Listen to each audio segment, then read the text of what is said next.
My boss took credit for my work, then humiliated me in front of her friends, and when I finally stood up for myself, she tried to blacklist me, so I exposed her in a way she never saw coming and couldn't do anything about. When I was 28, I got a job as a personal assistant to an influencer, but not just any influencer. I'm talking 5 million followers on IG and can ruin you with a single post-level influencer. We'll call her Annie. I worked 24-hour shifts for Annie, 12 hours by her side, 12 hours on call. I was exhausted, but because we spent so much time together, she had full trust in me. At some point, she even started letting me edit her photos, making her waist slimmer before posting. But then one day, she told me to organize a gathering with all her influencer friends for the cookbook she was launching. She offered me a small bonus, and added that I could actually attend this gathering too. This was the first time she'd ever done either of those things, so I was definitely suspicious. But given she was my boss, and I was actually curious to see what the get-togethers were like, I accepted. Big mistake. The weeks leading up to it were relentless. Turns out she didn't even have a cookbook planned. It was my task to create it from scratch in 4 weeks. 100 pages of recipes, designs, her About Me section, everything. I was up to my neck in work. I became a walking zombie, running off a gram of caffeine per day to keep me sane. What's even worse is she took all the credit. We'd be getting our pedicures, and whilst I was researching non-copyrighted gluten-free brownie recipes, she'd be on her phone, talking about how excited she was for the cookbook, and how the recipes were all her. This definitely frustrated me, but I bit my tongue and accepted this was show business. And then just days before the gathering, she started acting weird. She became more snappy, paranoid, but only around me. She said she liked the cookbook though, so I had no idea what the problem was. All I know is that the day before, she called me and angrily barked orders at me to 5 times the amount of food I'm cooking for the party tomorrow. I tried to tell her it wasn't possible, but she said to figure it out, and if I can't, I'm fired. I stayed up all night cooking, even paying a private chef $500 to spend the next day helping me. By the time I showed up to the gathering, I hadn't slept in 37 hours. I brought all the meals with me in a minivan that I hired out of my own money, and the first thing I was met with was Annie shouting at me for only being 6 hours early. I didn't have the energy to argue, so I nodded and apologized. I spent the next 6 hours setting everything up, including the food, while Annie just kept trying dresses on. Eventually, people started showing up. Everything was going smoothly, until Annie struck. Me, her, and 2 of her friends were talking about how great the food she made was, when Annie interrupted. You know, I asked Julie over here to make me an omelet once, and she almost set my kitchen on fire. Everyone began chuckling, and because I was too tired to respond, I chuckled too. Well, Annie took this as my approval. Her last boyfriend even left her because of it. She even called me once seriously asking how to turn on the oven. Remember that, Julie? Everyone was laughing so hard they were wheezing. Then someone said, "How do you do it, Annie? You created a whole cookbook in 4 weeks, organized this party, and attended a stray dogs volunteer shelter. You're one of a kind." Just like that, everyone was complimenting Annie. She was basking in it, and I was going to let her, but that's when she took it too far. Before I knew it, Annie was calling me dumb, ditzy, stupid, an idiot, even saying she should fire me, all as a joke. Everyone was doubling over at my expense, but when the conversation shifted back to Annie's recipes, I saw my chance to ruin her. You know, Annie, because you're such an amazing chef, I actually prepared something for you. I went to go get a chef's hat, then came back up to Annie before getting everyone's attention. Some of you might have noticed there's one dessert from the book missing on the tables. That's because Annie wanted to cook it in front of everyone. Her eyes went wide, but before she could protest, everyone erupted in cheers and applause. Now, you may be thinking she could have just refused or exposed me, but I knew Annie, and she was way too image-oriented for that. And so, she nervously strutted to the kitchen with everyone behind her. Some of her friends even lived streaming the special moment to their followers. I remember she looked at me with hatred, but I just smiled. Next thing I knew, Annie was struggling to crack an egg, holding a whisk with her thumb and index finger, and putting butter in the oven to melt it. Everyone's faces dropped, as they realized Annie was full of crap. She hadn't created the cookbook, and when she accidentally got flour on her face, she exploded. She screamed out she couldn't do it. She wasn't a chef, and yelled at everyone to stop laughing at her. But nobody did. People were pointing fingers in hysterics. I honestly thought I had won, but that's when she turned to me, and with her acrylic nails jabbed my eyes. This is her fault. I'm suing. Suddenly, everyone turned to me. Before I could respond, Annie grabbed my arm and dragged me into the back. "What the F was that?" she hissed, all pretense of composure gone. I calmly wiped down the counter. "That was you demonstrating your cooking skills, or lack thereof. Do you have any idea what you just did? You humiliated me in front of everyone." "No, Annie. You humiliated yourself by lying about writing a cookbook when you can't even crack an egg properly." Her face contorted with rage. "You're fired. Get your things and get out of my house right now." I nodded, untying my apron. "Fine, but I'm taking copies of all the cookbook materials I created, and I'll be sending invoices for the hundreds of unpaid overtime hours I've worked." "You'll get nothing," she spat. "I'll make sure you never work in this industry again." Who do you think people will believe? Me, with millions of followers, or some nobody assistant? I should have been scared. Should have backed down and begged for my job. But something had broken loose inside me. Maybe it was the sleep deprivation, maybe it was months of pent-up resentment, or maybe it was simply standing in my truth for the first time since taking this job. You know what, Annie? I don't care anymore. Take your credit, take your fake cookbook, take your entire fake life, but I'm done letting you take my dignity. I turned to leave, but Annie wasn't finished. She grabbed my arm, spinning me around. "Give me your phone. Now." "What? No. I know you have photos of the cookbook development. Give me your phone or I'll call the police and have you arrested for theft of intellectual property. I laughed in disbelief. Intellectual property? You mean my recipes, my photos, and my work that you're claiming as your own? Her eyes narrowed. Everything you did while employed by me belongs to me. That was in your contract. I pulled my arm free. I'm leaving now, Annie. No, you're not. She lunged forward, grabbing for my bag where my phone was visible in an outside pocket. I stepped back, but Annie was determined. In the struggle, she knocked over a glass bowl that shattered on the floor. The noise seemed to enrage her further, and she came at me with her hands outstretched, acrylic nails aimed at my face. I raised my arms to protect myself, but not before one of her nails scratched my cheek. I felt a sharp sting and warm blood trickling down my face. The kitchen door burst open. Several guests stood there, including Thomas and Riley, staring in shock at the scene before them. Broken glass everywhere, me bleeding, Annie looking completely unhinged. What's going on? Riley asked, phone still in her hand, potentially recording. Annie immediately switched personas, tears springing to her eyes. She attacked me. After everything I've done for her, she tried to steal my cookbook and attacked me when I caught her. No one looked convinced. My cheek was bleeding, not hers. The broken glass was clearly from her knocking over the bowl. That's not what happened, I said quietly, pressing a kitchen towel to my cheek. Annie is upset because I exposed that she can't cook anything from her cookbook, because I wrote it, not her. The silence in the kitchen was deafening. Get out of my house, Annie finally said, voice trembling with rage. All of you. Party's over. People began awkwardly filing out. I grabbed my bag, making sure my phone was still inside, and headed for the door. I heard Annie behind me, already spinning a narrative to whoever was still listening about how I'd had a mental breakdown from the pressure of assisting someone so successful. Outside, the night air felt shockingly fresh after hours in that tension-filled house. I walked toward my car, not even caring about the possessions I was leaving behind in Annie's apartment. I just needed to get away. Hey, wait up! I turned to see Thomas jogging toward me, followed by Riley and a couple others I recognized from the party. Are you okay? He asked, gesturing to my cheek. I'll live, I replied, suddenly feeling the full weight of my exhaustion. I leaned against my car for support. That was intense, Riley said, looking genuinely concerned. Has she always been like that with you? I laughed weakly. More or less. Usually with fewer witnesses, though. I got the whole thing on video, Riley admitted, holding up her phone. Both the cooking disaster and what happened in the kitchen afterward. I'm so sorry. I started recording because I thought it would be a fun cooking demo, but then... No, I'm glad you have it, I said, surprising myself. At least now there's proof of what really happened. Thomas handed me a business card. I'm actually a lawyer when I'm not helping Riley with her travel content. If you need help dealing with this situation, legally, give me a call. I took the card, touched by the gesture even though I doubted I could afford legal help. Thanks. I should probably get going before Annie comes out here and causes another scene. As if on cue, the front door of the house flew open, and Annie appeared, still in her apron, mascara running down her face. I'm calling the police, she shouted. Don't think you can just leave after what you did. Thomas stepped forward. Annie, I strongly advise against making false police reports. Multiple witnesses saw what happened, and there's video evidence. Annie faltered slightly, looking at the small group gathered around me. She violated her NDA. She told you all about the cookbook. Actually, Riley said calmly, you're the one who just confirmed she wrote your cookbook, not you. We were just leaving after an uncomfortable situation, but now that you mention it, Annie's face went pale. She turned and stormed back into the house, slamming the door behind her. You should go, Thomas advised me, but keep in touch, okay? This isn't over. He was right about that. I drove to a friend's apartment, the only place I could think to go since I'd been living in Annie's building. The whole way there, my phone blew up with texts from Annie, alternating between threats and attempts to gaslight me into thinking I was overreacting. My friend Joseph was surprised to see me at his door at 11 p.m. with a bleeding cheek and no belongings, but he let me crash on his couch without too many questions. I fell into an exhausted sleep almost immediately, my body finally shutting down after nearly 40 hours of consciousness. I woke up the next morning to find my phone had died overnight. After borrowing Joseph's charger, I turned it on to find 27 missed calls from Annie and over 50 text messages. The last few were particularly concerning. I've changed the locks on your apartment. Your stuff is in storage. You have 24 hours to arrange pickup or it's going to charity. I've emailed everyone in my network about your unprofessional behavior. Good luck finding another job in this city. The cookbook deal is proceeding as planned. Try to interfere and I'll sue you for everything you have. Joseph brought me coffee while I scrolled through the messages in disbelief. Want to tell me what's going on? He asked gently. I gave him the condensed version, showing him my scratched cheek as evidence. When I finished, he looked genuinely concerned. You can stay here as long as you need, he offered, but you should probably talk to a lawyer. This sounds serious. I thought of Thomas's business card, still in my bag. Yeah, I think you're right. I called Thomas later that morning and explained the situation in more detail. He listened carefully, asking occasional questions about my employment agreement, the cookbook development, and Annie's threats. Based on what you're describing, you have a strong case for workplace harassment,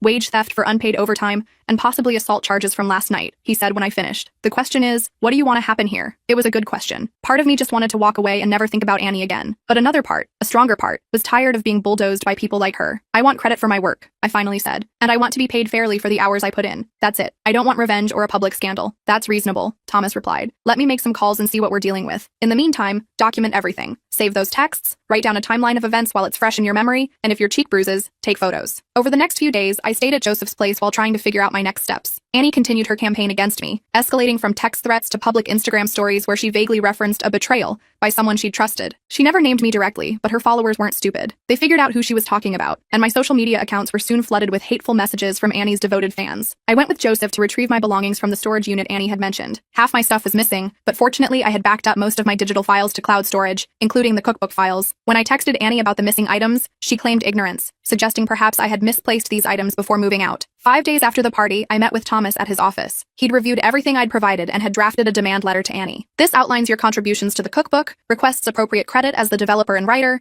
and demands payment for your overtime hours at standard industry rates, he explained, showing me the document. It also addresses the apartment situation and requests the return of any missing property. What happens if she ignores it? I asked, already knowing Annie well enough to anticipate her response. Then we escalate, Thomas said simply. But given the evidence we have, including testimony from party guests and Riley's video, I believe she'll want to settle this quietly. He was wrong. Annie's response came through her own lawyer, a high-priced, aggressive type who claimed I was the one who had violated numerous agreements by attempting to sabotage Ms. I's business relationships and stealing proprietary content. They threatened countersuits that would bankrupt me if I didn't immediately sign a retroactive NDA and drop all claims. When Thomas reported this back to me, I felt a wave of panic. I couldn't afford a lengthy legal battle with someone who had Annie's resources. Maybe I should just give up. That's exactly what she wants you to feel, Thomas said when I expressed these doubts. But here's what you need to know. Annie's on shakier ground than she realizes. Riley's been talking to other influencers who were at the party. Word is spreading about what really happened, and Annie's publisher is getting nervous. Her publisher? I asked, confused. She has a publisher already? Thomas nodded. Apparently, she signed a deal the day before the party, which explains why she was so desperate to prove she had a cookbook ready to go. This new information changed everything. Annie hadn't just been lying to her followers. She'd been lying to a publishing company that had invested real money in her supposed cookbook. What should we do? I asked. I think it's time to approach the publisher directly, Thomas suggested. Not as a threat, but as a potential solution. You have what they need. A real cookbook with tested recipes. Annie has what they want. A name that will sell books. Perhaps there's a middle ground. I wasn't convinced Annie would ever agree to share credit, but I gave Thomas permission to reach out to the publisher. Meanwhile, I focused on finding a new job and apartment, which proved challenging with Annie seemingly working behind the scenes to blacklist me. 2 promising interviews mysteriously fell through after reference checks. A week later, I was helping at Joseph's bar to make some quick cash when Thomas called with news. The publisher wanted to meet with both me and Annie to discuss the situation. They've seen the evidence, he explained. They're not happy about being misled, but they've invested too much in the project to simply cancel it. They want to find a solution that works for everyone. The meeting was scheduled for the following Monday at the publisher's office. I spent the weekend alternating between anxiety and rehearsing what I wanted to say. I needed to be firm but professional. No emotional outbursts, no matter how much Annie tried to provoke me. Monday arrived, and I dressed in the most professional outfit I could assemble from my limited wardrobe. Thomas met me outside the publisher's building, providing a final pep talk before we headed up to the conference room. Annie was already there, sitting across from a woman I presumed was the publisher. Annie's lawyer sat beside her, looking stern and expensive in a perfectly tailored suit. Annie herself was dressed immaculately as always, but I noticed dark circles under her eyes partially concealed by makeup. For once, she looked like she hadn't been sleeping well either. She didn't acknowledge me when I entered, keeping her eyes fixed on her phone. I sat down across from her, Thomas taking the seat beside me. "Thank you all for coming," began the publisher, introducing herself as Susan. "I've asked for this meeting because we seem to have a situation that needs resolution before we can proceed with this cookbook project." Annie immediately jumped in. "There's no situation. This former employee is making outrageous claims because she's bitter about being fired for incompetence." Susan held up a hand. "Ms. Zrania, I've reviewed the materials provided by both sides, including some concerning video footage from your launch party. I think it's clear there are legitimate questions about the cookbook's authorship." Annie's lawyer leaned forward. "My client has never claimed to personally develop every recipe. Like most celebrity cookbooks, this was always intended to be a collaborative project with Ms. providing the vision and branding." I couldn't help but laugh quietly at this complete revision of history. Annie shot me a venomous look. "That may be," Susan replied diplomatically, "but the contract Annie signed specifically states that she is the principal creator of the content. If that's not the case, we have a problem." Thomas spoke up. "My client isn't looking to derail this project. She simply wants appropriate credit for her work and fair compensation for the hours she put in developing these recipes and photographs." Annie scoffed. "She was paid a salary to assist me. Anything she created during that employment belongs to me." "Actually," Thomas countered, "her employment agreement doesn't include any such language about intellectual property ownership. And even if it did, the hundreds of hours of overtime she worked developing this cookbook far exceeded normal assistant duties." The discussion continued in this vein for nearly an hour, Annie and her lawyer insisting I was trying to extort her, Thomas calmly presenting evidence of my contributions, and Susan mediating while clearly trying to salvage a publishing deal that was rapidly unraveling. Finally, Susan called for a break. Annie immediately left the room with her lawyer, while Susan asked me and Thomas to stay behind. "Off the record," Susan said once we were alone, "I know she's lying. That cooking demonstration video makes it painfully obvious. But she's a valuable brand, and the company has already invested significantly in this project. So what are you suggesting?" I asked. "A compromise. We credit you as the recipe developer and food photographer. Annie remains the face of the cookbook. You both sign non-disparagement agreements, and we pay you a fair rate for your work." I I thought about it. It wasn't perfect, but it would give me professional credit I could use to build my career. And honestly, I was exhausted by the whole conflict. I just wanted to move forward. I can agree to that, I said finally. Susan looked relieved. Good. Now we just need to convince Annie. That proved more difficult. When Annie and her lawyer returned, they rejected the proposal outright. Annie insisted she wouldn't share credit with the help and threatened to take her brand to another publisher. Susan remained remarkably calm. That's your right, of course. But I should mention that breaking our contract would require returning the considerable advance we've already paid you, and any other publisher will want assurances about the content ownership given the concerns that have been raised. I watched as the reality of her situation slowly dawned on Annie. Her lawyer was whispering urgently in her ear, likely explaining that she had few good options left. After what felt like an eternity, Annie finally spoke. Fine, she can have a credit inside the book as recipe developer, but my name stays alone on the cover, and she signs an NDA about this whole situation, and fair payment for her work, Thomas added firmly. More negotiation followed, but by the end of the meeting, we had a tentative agreement. I would receive credit as the recipe developer and food photographer inside the cookbook, a fair payment for my work, and Annie and I would both sign non-disparagement agreements. As we prepared to leave, Annie pulled me aside, her lawyer and Thomas watching carefully from a distance. You think you've won, she said quietly, her perfect smile never wavering. But trust me, this is just the beginning. There are 1,000 ways I can make your life difficult without ever violating that stupid agreement. I looked at her, really looked at her, and felt something shift inside me. For months, this woman had terrified me. She'd controlled my life, my sense of self-worth, even my perception of reality. But standing there in that conference room, I suddenly saw her clearly, just a deeply insecure person whose entire identity was built on taking credit for other people's work. You know what, Annie? I don't think about you at all. I turned and walked away, leaving her standing there with her mouth slightly open. Outside the building, Thomas congratulated me on standing my ground. The paperwork will take a few days to finalize, but this is a good outcome. You got what you wanted, credit for your work. Thanks for everything, I said sincerely. I couldn't have done this without you. Don't thank me yet, he replied with a small smile. We still need to get your stuff back from Annie's storage unit and find you a new place to live, but one step at a time. As we walked to the subway, I felt lighter than I had in months. The nightmare wasn't completely over. Annie would likely find subtle ways to continue her retaliation, and rebuilding my life and career would take time. But for the first time since I'd accepted that assistant position, I felt like I had some control over my own story. I checked my phone and saw a text from Riley. Heard about the meeting? Dinner to celebrate tonight? A bunch of us are getting together. I smiled and texted back a simple, yes. Maybe some good things had come from this mess after all. New friends who saw value in me beyond what I could do for them, a potential new career direction, and most importantly, the realization that I was stronger than I'd given myself credit for. The cookbook would be published in 6 months. My name would be inside, proof that I had created something real and valuable. And whatever Annie tried next, I would face it knowing my worth didn't depend on her or anyone else's validation. As I headed to Riley's dinner gathering that night, the whole situation still felt surreal. I'd stood up to Annie and somehow emerged with my dignity and professional credit intact. I kept waiting for the other shoe to drop. The dinner turned out to be at this little hole-in-the-wall Italian place. Thomas, Riley, Joseph, and a few other witnesses from the party were already there when I arrived. They cheered when I walked in, which was honestly kind of embarrassing but also nice. The cookbook warrior arrives, Riley called out, raising her wine glass.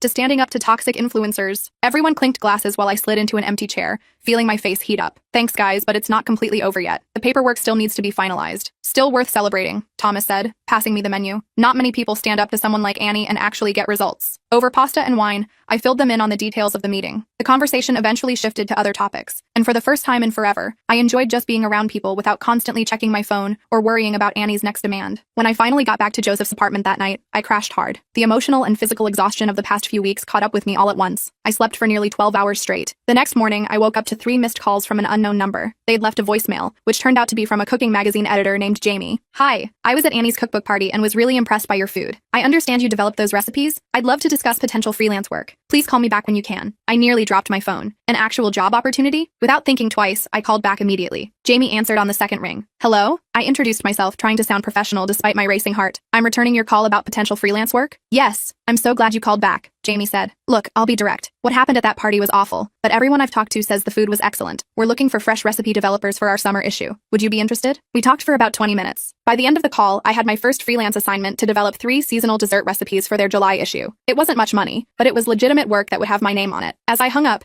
Joseph gave me a thumbs up from the kitchen where he'd been pretending not to eavesdrop. Sounds like good news? I couldn't stop grinning. My first real food writing gig. Small, but it's something. See? Annie didn't ruin your life after all. Over the next week, things started looking up in small ways. I found a tiny but affordable studio apartment. The cookbook paperwork came through, with my name clearly listed as recipe developer and photographer. The payment wasn't life-changing, but it covered my security deposit and first month's rent. But just as I was starting to feel like the worst was behind me, Annie made her next move. I was testing recipes for the magazine assignment when I got a text from Riley. Have you seen Annie's latest Instagram post? Call me. My stomach dropped. I immediately checked Annie's account, which I'd been avoiding. Her most recent post showed her in a professional kitchen, wearing chef whites and standing next to a famous restaurateur. The caption read, "So excited to announce my new cooking show. Can't wait to share my passion for food with all of you. At Food Network #, coming soon." Quote, I called Riley immediately. Please tell me this is a joke. Wish it was, she replied. A Apparently, the cookbook drama actually increased her follower count. Drama sells. But she can't cook. Everyone at that party saw it. Most of those people signed NDAs, remember? And the public has the memory of a goldfish. She's already spinning the party incident as you being jealous and trying to sabotage her. I pace around my tiny kitchen, fuming. So she just gets away with it? Again? Welcome to influencer world, Riley sighed. Though if it makes you feel better, she'll probably crash and burn when they start filming. You can't fake cooking skills on a live set. It didn't make me feel better. I thought the cookbook settlement meant Annie would at least have to acknowledge my work. But here she was, already moving on to an even bigger platform with zero consequences. The next day, I received a formal-looking letter. It was from Annie's lawyer,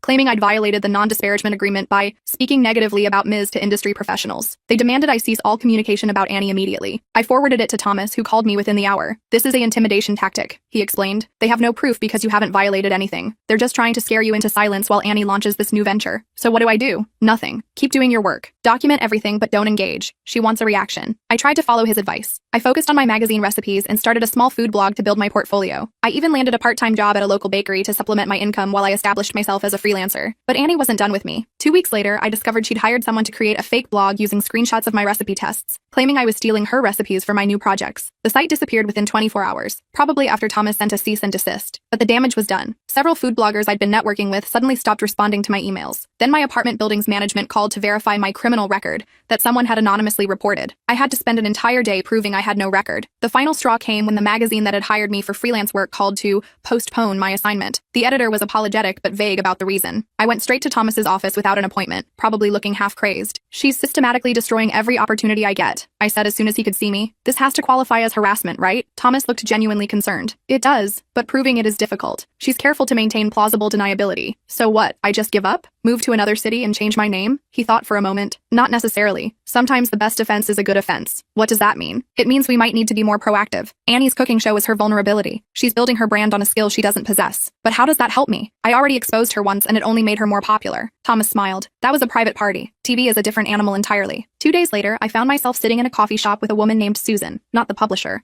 but someone who worked in TV production. Riley had connected us. So you're the cookbook ghost, Susan said, studying me over her latte. I've heard rumors about Annie's new show. It's a 6-episode deal. Filming starts next month. And you believe me about her not being able to cook? Susan shrugged. Doesn't matter what I believe. TV is about ratings. But if what you're saying is true, it's going to be a disaster on set. So why are we meeting? Because disasters make for boring television unless they're properly managed. She leaned forward. Look, I can't promise anything, but I might be able to get you a production assistant position on the show. Very behind the scenes, very under the radar. My jaw dropped. You want me to work for Annie? Again? After everything? Not for Annie. For the production company. They're already concerned about her actual cooking abilities. Having someone who knows the truth could be valuable to them. I thought about it. The idea of being anywhere near Annie again made my skin crawl, but the opportunity to witness her facade crumble on a much bigger stage, that was tempting. I'd need guarantees that she couldn't fire me or interfere with my role, I said finally. Susan nodded. Of course. And the production company would need assurances that you're not there to sabotage their show, just to help make good television. I went home and discussed it with Joseph, who thought I was insane to even consider it. Thomas was more practical, pointing out that the position would give me industry connections beyond Annie's reach. After 3 days of internal debate,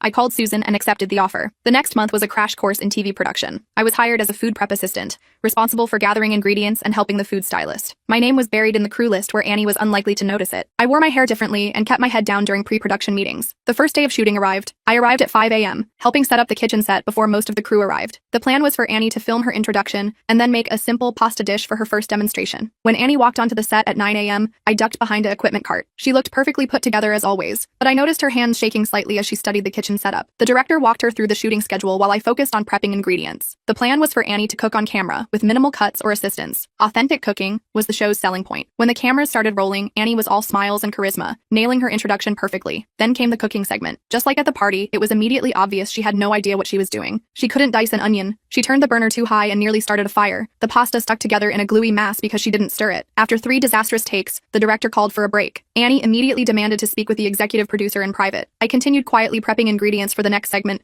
straining to overhear their conversation. This isn't working, Annie was saying. The lighting is all wrong, and these knives are terrible. The producer, a no-nonsense woman named Jordan, wasn't buying it. The lighting and knives are fine, Annie, but I'm concerned about the actual cooking. Your contract stated you had culinary expertise. I do. I just need more rehearsal time. And maybe we should consider a different format. More lifestyle? less actual cooking. I couldn't help smiling as I chopped vegetables. The truth was finally catching up to Annie in a way she couldn't control. After lunch, Annie returned with a new demand, a teleprompter with detailed cooking instructions. The production team scrambled to accommodate her, but it only made things more awkward as she robotically read directions while clearly not understanding the techniques she was describing. By the end of day 1, the production was 5 hours behind schedule, and the executive producers were huddled in a corner looking concerned. I was packing up ingredients when Susan approached me. "So it's true, she really can't cook." I nodded. "Told you. This is a disaster," Susan sighed. "We can't produce a cooking show with a host who can't cook. The network will pull the plug." "Not my problem," I replied, though I felt a twinge of sympathy for the crew who might lose work. Susan studied me thoughtfully. "Actually, it could be your solution." "What does that mean?" "The network has invested a lot in this show. They need content. Annie needs to save face. You need recognition for your skills and to get Annie off your back." I stared at her. "You're not suggesting a compromise. You work as the show's actual recipe developer and food consultant, credited properly on screen. You train Annie in basic techniques between shoots. The show gets saved, you get a legitimate credit on a TV show, and Annie gets to maintain her image with minimal embarrassment." It was crazy. Absolutely insane. Work with Annie instead of against her, after everything? But as I thought about it, I realized it might be the perfect solution. A credited position on a TV show would give me professional legitimacy Annie couldn't take away. And the sweet irony of her success depending on my help wasn't lost on me. "Annie would never agree to it," I said finally. Susan smiled. "Let me worry about that. The network has leverage here. Just be ready for a meeting tomorrow morning." I barely slept that night, imagining all the ways this could backfire. But when I arrived on set the next morning, I found the executive producers, Annie and her manager, waiting in the production office. Annie's face when I walked in was priceless. Shock, followed by fury, followed by careful neutrality when the executive producer began speaking. "Thanks for joining us. We've been discussing some challenges with production. Annie has agreed that having an experienced recipe developer on the team would be beneficial for everyone." Annie's smile looked painfully forced. "Always happy to collaborate with talented people," she said through gritted teeth. The terms were presented. I would be credited as culinary producer and would develop all recipes for the show. I would work with Annie between filming days to improve her basic cooking skills. In return, everyone would sign new non-disparagement agreements, and the production would move forward with proper support for Annie. Annie barely spoke during the meeting, but her manager was constantly whispering to her. I gathered from fragments I overheard that the network had made it clear this was the only way the show would continue. When everything was settled, Annie and I were left alone in the room momentarily, as everyone else stepped out to finalize paperwork. "You planned this somehow," she hissed once we were alone. I shook my head. "Nope, just karma finally catching up. You built a career on taking credit for other people's work. Eventually that stops working. This doesn't change anything. I'll still be the star. That's fine. All I ever wanted was credit for my work. Now I'll have it in writing, on screen, where you can't erase it." The show moved forward with the new arrangement. Working with Annie was still challenging. She remained convinced I was out to sabotage her, but professional necessity forced a cold truce between us. I developed recipes she could reasonably execute after practice,